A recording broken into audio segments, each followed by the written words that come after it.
हम पढ़ते हैं क्या? रिफ्रैक्शन। ठीक है, अगला हेडिंग हमारा है, इंपॉर्टेंट है भाई ये भी, रिफ्रैक्शन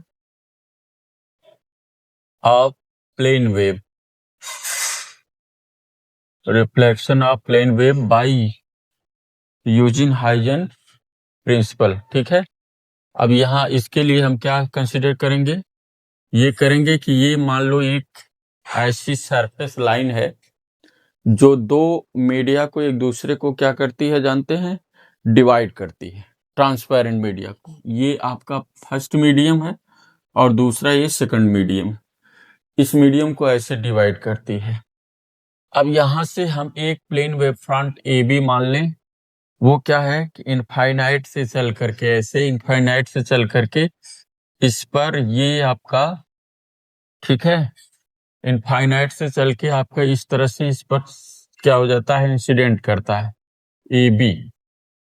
अब रे तो ऐसे आना है और यहां से भी ऐसे रे आना है, इसके साथ बहुत से रे आएंगे, ऐसा नहीं है कि यही फर्स्ट एंड लास्ट रहेगी, के साथ ऐसे रे आएंगे। ठीक है, तो ये क्या होगा कि अब यहाँ पे हम ड्रा कर दें एक नॉर्मल। अब ये फर्स्ट मीडियम से आके जब सेकंड मीडियम में एंट्री करेगी तो अपने पास से डिविएटेड हो जाएगा। ऐसे देखिए, अपने पास से ये डिविएटेड हो जा रहे हैं। तो क्या है, ये तो ऑलरेडी आई बनाएगा ही, क्योंकि ये प्लेन वेव फ्रंट है, इस सरफेस के साथ बना रहा है, तो ये तो ऐसे चलने लगेगी रे ऐसे। अब इसमें चलेगी भाई तो V2 चालू हो जाएगी। क्यों? क्योंकि मीडियम है दूसरा, तो इसकी वेलोसिटी जो है इसमें वो हो जाएगी V2 और इसमें वेलोसिटी रहेगी V1। क्योंकि अब ये जो है ये जो लाइट वेव है वो ऐसे आगे चलेगी और ये यहाँ पे स्ट्राइक करती है, इसको मान लो B डैश, तो यहाँ भी एक नॉर्मल होगा। अब ये क्या कर दे, अपने पास से डेविएटेड हो जाएगी। देखिए, इस तरह से जाना सीधे चाहिए था, लेकिन ना होकर कैसे अपने पास से डेविएटेड हो जाती। जब ये अपने पास से डेविएटेड हो जाएगी तो आपका यहां से यहां तक देखो, टाइम वेलोसिटी आपकी V1 लेकिन टाइम सेम रहेगा।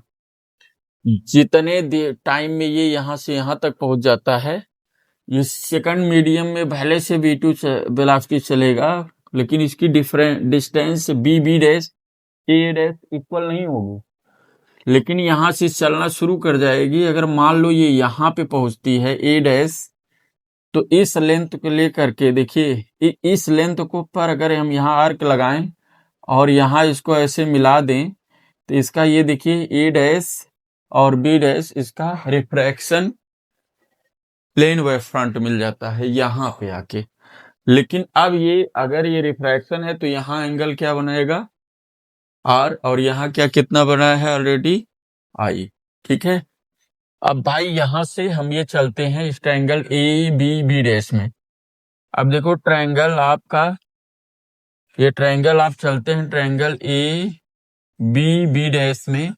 अगर ये साइन आई ले लें, ठीक है, A डैश है ये, साइन आई ले लेते हैं, तो ये क्या हो जाएगा? परपेंडिकुलर आपका BB dash, perpendicular BB dash upon hypotenuse आपका ये हो जाएगी AB डैश। यहाँ ये चीज आ जाएगी।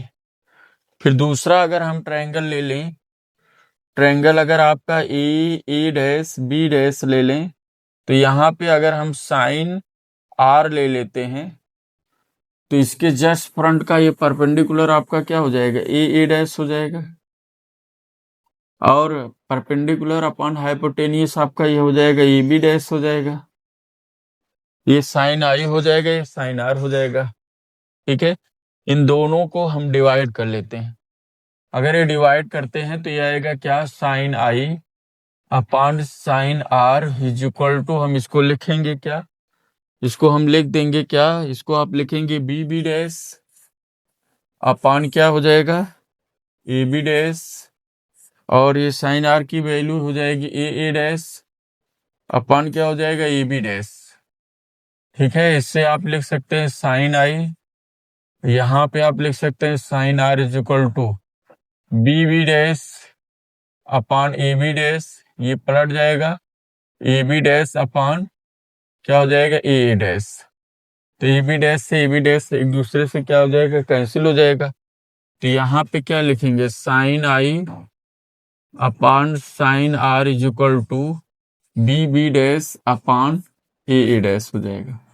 ठीक है, ये हो जाएगा sine I upon sine R is equal to B B dash, यानी वेलोसिटी v1 इंटू टी हो जाएगा। फर्स्ट मीडियम में वेलोसिटी ये देखो v1 इंटू टी है, दूसरे में चलेगा v2 इंटू टी हो जाएगा।